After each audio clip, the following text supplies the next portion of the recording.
I thought I was single. I thought I had finally found the one. But nothing in my life had ever been more wrong. It all began with a late-night conversation that should have felt innocent, but instead became the first crack in the glass, the first hint that something in my world wasn't as it seemed. I had been out with my girlfriends for a drink, laughing about the usual nonsense, when my phone buzzed with an unfamiliar name flashing across the screen. James? I muttered under my breath. Who the hell is James? I had just ended a long, dry stretch of dating each attempt, leaving me emptier, more frustrated, and questioning myself. So, when James had appeared in my life just a few weeks prior, I had been cautious but intrigued. He was everything I needed at the time, charming, attentive, and full of life. There was something magnetic about him, something about the way his deep brown eyes locked onto mine with genuine curiosity. It was as if I was the only person in the room. Every moment we spent together seemed to confirm what I had been hoping for all along, a real connection, something that could turn into more. He told me everything I wanted to hear, and I, foolishly, believed it all. He was perfect. When the phone buzzed again, I glanced at it with a smirk, my fingers hovering over the screen. Could this be a sign? I thought. I had barely gotten out of the last relationship with all my emotional baggage when here was this man, making me forget it all. Hey, how was your night? The message read, followed by a heart emoji and a string of playful words about something mundane. I was still in that honeymoon phase, where everything felt fresh, and hope lingered in the air like a summer breeze. James was still out at a friend's gathering, and I was winding down at home. He promised we would catch up later that evening. It felt promising. All those weeks we'd been talking, laughing, making plans, it seemed like things were finally clicking into place. I had begun to imagine a future with him. I could see myself waking up next to him, moving in together, growing old with him. But I never anticipated how quickly things would unravel. The next day, my world shifted, and I found myself spiraling into a world of lies, betrayal, and heartbreak. It was a Saturday afternoon when I made the call that changed everything. He had asked me to come by his place, to spend the evening together. The apartment was small, but cozy. His scent, fresh linen, and something faintly cologne-like lingered in the air as he opened the door. I stepped in, feeling an odd sense of excitement mixed with a nervous flutter in my stomach. His eyes smiled at me, and for a moment, I thought I was living a dream. But this dream would quickly turn into a nightmare I would not be able to wake up from. Hey, it's good to see you, James said, his voice smooth, almost too perfect. But as I scanned the room, something didn't feel right. There was a picture frame on the coffee table, one of those typical family portraits, with the sun shining brightly behind the people in it. There, in the center of the photo, was a woman, her dark eyes staring straight into the camera, her smile bright and effortless. She looked familiar, but it was the man next to her that made my heart skip a beat. James. For a second, I felt my breath catch in my throat. He saw my gaze follow the photo, and his expression faltered just for a split second. Who is she? I asked, my voice sounding weak even to my own ears. That was when the dam broke, and everything that I thought I knew about James began to shatter before me. She was his wife. The realization hit me like a cold wave, crashing over my chest, pushing the air from my lungs. I had been so caught up in the idea of him, in the romance we had built, that I never once thought to ask the question that would have saved me from this. The truth, it seemed, had been staring at me all along, but I'd been too blinded by my feelings for him to see it. James, I thought you were single, I stammered, my heart pounding so loudly I thought it might explode from my chest. The confusion and hurt crept in like a slow poison, sinking deep into my soul. He didn't speak at first. The silence stretched between us, heavy and suffocating. I could feel my hands shaking as I reached for my phone, trying to gather my thoughts. But the screen was blurry with the sting of tears welling up in my eyes. I never wanted you to find out like this, he said finally, his voice soft, almost apologetic. But yes, I'm married. It's complicated. I didn't know how to respond. Part of me wanted to scream, to demand answers, to leave, and never look back. But the other part of me, the foolish part that still held on to the hope of the perfect love, asked, "Why did you lie to me, James?" His silence was all the answer I needed. In that moment, everything I thought I knew about our relationship began to collapse. The love I had built in my mind, the promises I had trusted, were all nothing more than lies. And now, here I was caught in a web of betrayal, not just by him, but by my own heart for believing in something so false. But what hurt the most, what burned deep in my chest like a fire I could not put out, was the realization that I too had betrayed myself. I had let myself fall for a married man, and now there would be consequences. But that night, I had no idea just how far this story would go, how twisted and broken it would become. It wasn't just the affair, it was the secrets that would come to light, the lies that would spiral out of control. And as for me, I was about to discover the truth about myself in ways I never thought possible. Before we go further into this tangled mess, I want to thank you all for subscribing to the channel. If you are new or have been watching without subscribing, please do me a favor and hit that subscribe button. It is the fuel and energy that will keep powering the channel. And don't forget to share your thoughts in the comments below. I want to hear from you. The pain and betrayal were only the beginning. It's funny, isn't it? How we can see the signs, feel the unease creeping in, and still refuse to believe it. We rationalize, we excuse, we ignore, because love, or the illusion of it, convinces us that things will be all right. The first red flag didn't come all at once. It appeared quietly, like a whisper in the back of my mind, but I pushed it aside. I had to. I couldn't let something as small as a momentary doubt shatter the fairy tale I had built. I was in love, and love was supposed to be enough, right? At least, that's what I told myself. James had always been a man of mystery, intriguing, and complex, but it wasn't until about 2 weeks into our relationship that I began noticing subtle inconsistencies. He'd answer the phone when it rang, but always with an unusual tone, the kind of tone that suggested he didn't want me to hear the conversation. Every time he picked up, I'd hear muffled voices in the background, hushed and hurried, like he was trying to hide something. The first few times, I didn't think much of it. After all, he was a busy man. He had his life, his friends, his career, and I wasn't the type of person to demand answers to every little thing. But as the days passed, the small things began to add up. He'd leave the room when certain calls came in. He'd text back quickly, but never answer my questions about who he was texting. The excuses began to feel rehearsed. Just a work thing. A friend from out of town, nothing important. It should have been enough to make me ask questions, but instead, I buried the thoughts deep in my mind. Maybe I was overthinking it, I thought. Maybe he's just being protective of his privacy. I couldn't have been more wrong. Then there was the time I called him on a random afternoon, and he didn't answer. I left him a voicemail, asking him to call me back when he had a moment. But when he finally did return the call a few hours later, something was off in his voice. It wasn't just the usual sweetness, it was colder, almost like he was forcing it. But I wrote it off as him being busy, tired from a long day, or stressed about something I didn't understand. He promised to make it up to me, and I was eager to forgive him. I always was eager to forgive him. Asterisk. Our time together felt precious. He was always so attentive when we were together. He'd compliment me endlessly, tell me I was beautiful in ways that made me feel like I was the only woman in the world. And whenever I questioned him, whether it was about his work schedule or the time he spent away from me, he'd reassure me that I had nothing to worry about. I believed him. Why wouldn't I? He was everything I wanted. Intelligent, charming, and so damn convincing. But there were nights when I'd catch him staring at his phone too long, texting someone in a way that felt intimate. The way his fingers would hover just a moment too long over the screen before he locked it. Or when he'd rush to respond to a message, but barely seem engaged in the conversation with me. It wasn't that he wasn't paying attention. He just seemed distant, lost in thoughts I wasn't part of. I'd lie awake some nights, staring at the ceiling, and wonder if I was just being paranoid. Did I have a right to be concerned? Asterisk, I'd ask myself.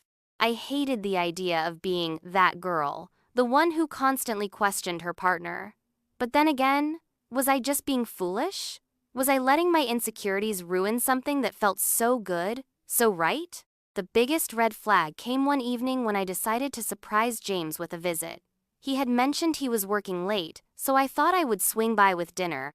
I showed up at his place, expecting him to be busy with paperwork or on a conference call. But when I knocked, I was greeted by the sound of muffled voices.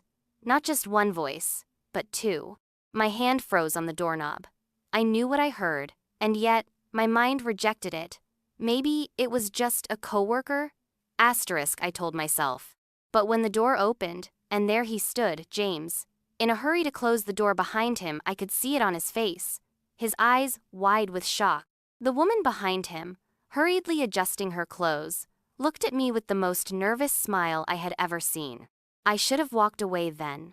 I should have turned around, gotten in my car, and left him behind. But I didn't. Instead, I stood there, dumbfounded, unsure whether to confront him right there or to pretend I hadn't seen what I just saw. James tried to explain himself, of course, but his words were empty, rehearsed. Asterisk. It's not what it looks like. Asterisk, he said. But I didn't buy it. Not then, not now. But even in the face of that overwhelming proof, I still didn't confront him with the questions I had to ask. Instead, I allowed the lie to hold me captive. I made excuses for him. I told myself he was confused, or that maybe he had been trying to get out of the relationship but didn't know how. I kept telling myself I could fix it. And in my heart, I refused to see the truth. I ignored the way his attention was always diverted elsewhere. I told myself he was just preoccupied. I ignored the tightness in his voice when he said he needed space.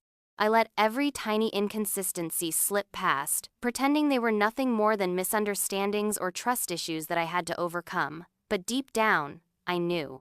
I wasn't the only one in his world. And I refused to acknowledge it, because acknowledging it meant the end of everything I had built in my mind. The trust we had once shared, the bond I thought we were building, was eroding before my eyes. But I refused to see it for what it was. I kept holding on to a version of him that wasn't real. Asterisk. As days went by, the feelings of unease grew stronger, but I convinced myself that they were just a phase. Maybe we had issues. Maybe I needed to communicate more. I told myself we were both in a vulnerable place, trying to heal from past relationships. Maybe, just maybe, it wasn't his fault. But that denial, that constant brushing aside of what I knew to be true, led me deeper into a place where I could no longer trust my own instincts. I had allowed myself to be blinded by the hope of what could be, rather than the reality of what was. And when the truth finally came crashing down, it wasn't just James the First had to face, it was myself, my own foolishness, and my own inability to let go. But denial has a funny way of keeping us tied to people we know we should walk away from. I always thought I knew what betrayal felt like until that moment, when the truth came crashing down like a brick through a glass window. The truth is always there, lurking in the shadows, waiting for the perfect moment to reveal itself. But it wasn't until the day I saw her, his wife, that everything I had believed about our relationship shattered. I remember the moment so clearly. It was a Saturday afternoon, and I had finally convinced myself that I needed to confront James. I couldn't live in the cloud of doubt any longer. Something about the way he looked at me, the way his touch sometimes felt like it wasn't fully there, had been gnawing at me for weeks. I knew something was off. He had promised me that evening would be just for us, dinner at his place. Some quiet time alone. I'd put on that dress I knew he loved, my hair cascading in waves, trying to ignore the growing pit in my stomach. Asterisk. It's just a conversation, asterisk, I told myself. Nothing to be afraid of. It's time for the truth. Asterisk. But as I pulled up to his apartment, something felt wrong. The air felt thick, charged with the tension I had been avoiding for so long. My heart was beating fast. Faster than it ever had when I was with him, and I knew it wasn't excitement. It was dread. When I walked inside, I found him pacing in the living room, his face pale, like he'd been expecting me. He wasn't surprised to see me, but I was surprised by the look in his eyes. It was there, the guilt, the regret, the fear. But what hit me hardest was the overwhelming sense of betrayal that radiated off him. As if he had been carrying a secret so heavy, it was finally suffocating him. I need to talk to you, I said, my voice shaking. I tried to sound calm, like I was in control of the situation, but it was impossible. The weight of my own confusion had begun to press down on my chest, making it harder to breathe. James sat down on the couch, running his hands through his hair. "I never wanted you to find out like this," he said, his voice softer than I had ever heard it. "But I'm married." There it was, the moment everything fell apart, the words that would change everything, the words that would shatter every illusion I had built. "I know," I whispered, feeling the room spin around me. "I saw the picture, the one on your table with her." For a moment, there was nothing but silence. James looked at me, eyes wide, as if he had no idea how to respond. I felt my knees grow weak beneath me. How could he look at me with those eyes, knowing he had lied to me, that he had been deceiving me from the very start? I wanted to scream, to lash out, but all that came out was a broken laugh, laced with bitterness. Why hadn't I seen it before? Why hadn't I asked the right questions? Asterisk. "How long?" I asked, my voice barely above a whisper. The question was simple, but it held so much pain. "How long had you been lying to me?" Asterisk. James lowered his gaze. "A year." His words cut through the air like a knife, each syllable leaving a wound deeper than the last. "We've been separated for months, but we're still legally married. I didn't know how to tell you." A wave of anger surged through me, followed by a deep, overwhelming sadness. My chest tightened, as if something inside me was cracking. Months? Asterisk. He had been living a lie for months, and I had been the fool to believe every word he said. I had loved him. I had trusted him. And now, I felt like I had been swallowed whole by a lie so massive, I wasn't sure how I would ever find my way out of it. "But why?" I asked, the words tasting like ash in my mouth. "Why didn't you just tell me? Why make me fall for you if you were already taken?" The tears I had held back for so long were finally beginning to break free, hot and relentless. "How could you do this to me? How could you look me in the eyes and lie like that?" James sat there, his head in his hands, looking like he wanted to say something, anything to make it right, but he couldn't. There was nothing he could say to undo the damage. The betrayal was too deep. The trust was gone. And as the silence between us stretched on, I could feel my heart breaking. Not just for myself, but for the version of James I had loved, the version of him I had believed in. He was just another lie, another mask, and I had been the one to let it happen. The truth wasn't just painful, it was devastating. It was like being punched in the gut over and over again. I had been the other woman, the one who had been led to believe in a fairy tale that wasn't even real. I had opened myself up, given him my trust, and in return, he had stolen my dignity. I had given him my heart, and he had shredded it. And yet, despite all of it, part of me still couldn't let go. Why did I still care? Why was I still so torn? He had lied to me, used me, and now, I felt nothing but a hollow emptiness.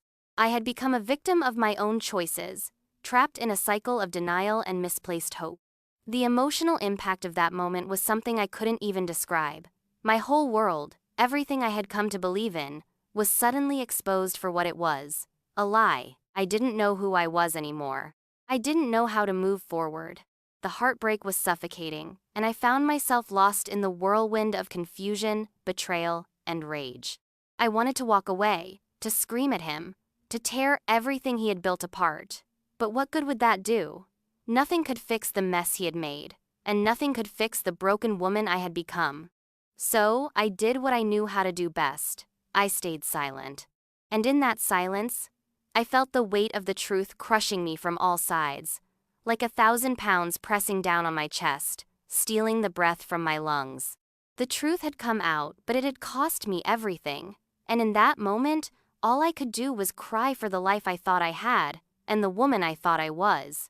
They say the hardest part of a breakup isn't the goodbye, it's the realization that you never truly knew the person you gave your heart to. After the truth came crashing down, I found myself standing in a place I never imagined I'd be alone, shattered, and drowning in the aftermath of a betrayal that left me questioning everything I had ever known about love, trust, and myself. The days that followed that confrontation were some of the darkest of my life. I wanted to scream at him, to demand answers for every lie he told. But each time I saw James, I was hit with this overwhelming sense of numbness.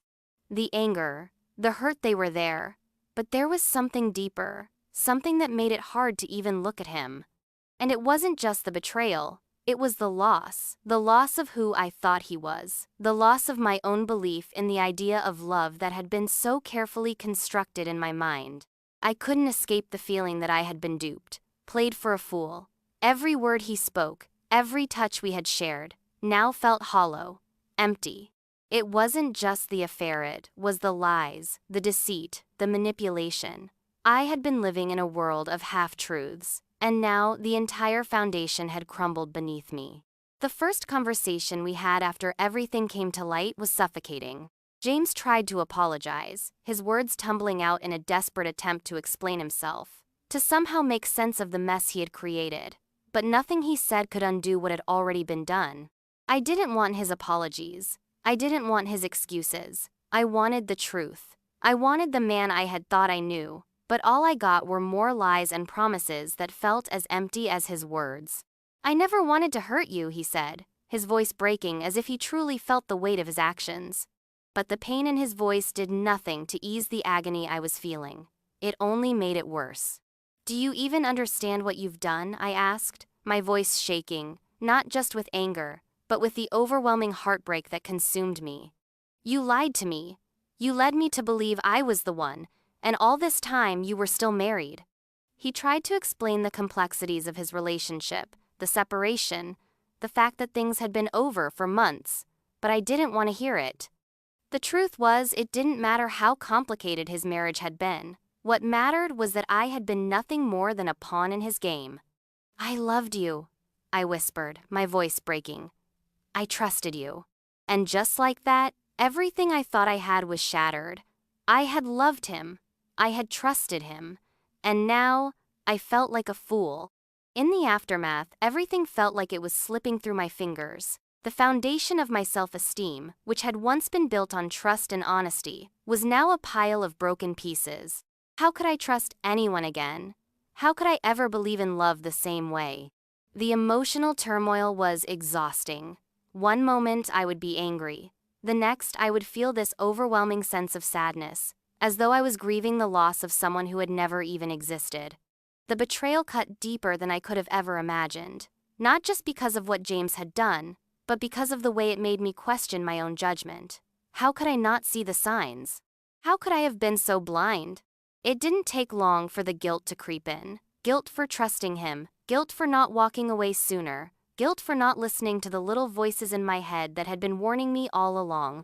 But in reality, it wasn't my fault. He had made the choice to lie. He had made the choice to cheat. And I had nothing to feel guilty for except for maybe loving him when I should have known better. The days after the breakup were filled with endless thoughts that bounced between anger, sorrow, confusion, and self-doubt. I felt completely lost in the sea of emotions, unsure of who I was or how I had let myself become so entwined with someone so deceitful. I knew I couldn't do this alone. I wasn't strong enough to navigate the wreckage of this relationship without help, so I reached out. At first, I confided in my closest friends. They listened as I cried, offering kind words of comfort, but I could tell they were struggling to understand. They couldn't understand how I had let myself fall into such a situation. And honestly, I couldn't either. But they were there for me, and I needed that. Their support was everything because without it, I felt like I might drown in my own pain. But talking to friends only went so far. There was still something deeper that needed to be addressed. I was carrying around a weight that I couldn't even begin to explain. So, I turned to therapy. It was a terrifying decision, at first. I had always been someone who believed in handling my problems on my own. Asking for help felt like a sign of weakness. But after the betrayal, I realized that I couldn't carry this burden alone anymore. I needed guidance. I needed to unpack the mess I was in, and therapy gave me the space to do that. Through therapy, I began to understand that infidelity wasn't just about broken trust, it was about the deep emotional scars it left behind. The damage went far beyond the betrayal of a partner. It cut deep into my sense of self-worth. I had let someone's lies become my truth. I had allowed my happiness to be dependent on a relationship that was built on deceit. And now, I had to learn how to rebuild myself from the ground up. Each session was a step towards healing. Though it felt like a slow and painful process, I had to relearn what it meant to trust, to love, and most importantly, to trust myself again. It was an uphill battle, but I knew I had to face it head on. In the meantime, I leaned on my family.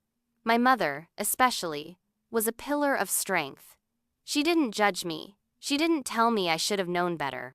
Instead, she wrapped her arms around me and told me that it wasn't my fault. It was exactly what I needed to hear. It was a reminder that I deserved better, that I was worthy of a love that wasn't tainted by lies and betrayal. The hardest part wasn't just the healing, though it was finding the strength to move forward. To take those first steps away from James, away from the relationship that had once made me feel safe, only to become the one thing I feared most, a prison. But even through all the pain, there was one thing I knew for sure. I wasn't going to let this define me. I wasn't going to let this betrayal steal everything I had worked so hard to build. Yes, my trust in relationships had been shattered, but I could rebuild that trust, one piece at a time. Yes, my self-esteem had taken a hit, but I was learning how to take care of myself again. And above all, I was learning that it was okay to let go of the person who had betrayed me, to let go of the lies, and to let go of the guilt that had weighed me down for so long. I didn't know what the future held, but I was finally starting to believe that it was mine to shape, and that was the first step toward healing. In the aftermath of everything, I realized something profound. You can't move forward until you understand the lessons you were meant to learn. And those lessons, no matter how painful, are the keys to rebuilding your life. I used to think that love was supposed to come easy, that it was a fairy tale where everything fell into place, where trust, honesty, and affection just happened. I had been naive, convinced that if I gave enough of myself, if I loved hard enough, I could make any relationship work. I thought that my happiness depended on someone else. But the truth is, love doesn't just happen. And your happiness should never be built on another person's actions or promises. It needs to come from within you. The biggest lesson I learned from my experience with James wasn't just about betrayal, was about self-worth. Somewhere along the way, I had lost sight of who I was. I had become so focused on pleasing someone else, on making them happy, that I neglected my own happiness, my own needs, and my own well-being. I had allowed myself to be blinded by a man who didn't deserve me, and I had ignored the warning signs, those red flags that were waving in front of my face. In the beginning, I was too afraid to ask the hard questions. I was too afraid to rock the boat, to confront the things that didn't sit right with me. I convinced myself that, if I just ignored the small things, the inconsistencies, the guarded behavior, the unanswered questions, everything would fall into place. But that was a lie. It was the denial that kept me stuck in a toxic relationship for far too long. Now, I know better. Now, I understand the importance of boundaries, something I hadn't really known how to set before. It's not enough to just say, you want respect. You have to demand it. You have to value yourself enough to walk away when someone treats you less than you deserve. I used to think that walking away meant I was giving up on love, that I was admitting failure, but in reality, walking away from James was the first step I took toward truly loving myself. It was a painful step, yes, but it was necessary. I had to recognize that I was worth more than someone's lies. I deserved honesty, transparency, and loyalty. And I deserved a relationship where my feelings and my needs were valued, not just ignored. Through this painful journey of self-reflection, I learned how to listen to my intuition. I learned how to trust myself again. And most importantly, I learned how to recognize red flags before they became full-blown disasters. I'm not perfect, and I still have moments of doubt. But now, I trust myself to make better choices, to not ignore what feels off, and to walk away when something isn't right. The process of rebuilding my life has been slow, and I'm okay with that. It's not about rushing forward, but about healing at my own pace. It's been about finding peace within myself, reclaiming my confidence, and rediscovering who I am outside of a relationship. I've focused on doing things that make me happy, things that bring me joy and fulfillment. I've spent time with my friends, rekindled hobbies I had put on the back burner, and even started focusing on my career in ways I hadn't before. I had lost sight of all those parts of me during the relationship, and now I'm learning to nurture them again. I also started therapy not just to heal from the betrayal, but to work on the deeper issues within myself. I've learned that healing isn't linear, and that's okay. Some days, I feel like I've made so much progress, and other days, I feel like I'm taking a step back. But I've learned to be patient with myself. I've learned that my worth isn't defined by what someone else thinks of me, and that I am enough, just as I am. As for love, I've come to realize that I don't need someone to complete me. I need someone who compliments me, someone who respects me, and someone who is capable of giving and receiving love without deceit or lies. I don't need to be perfect, and neither does anyone else.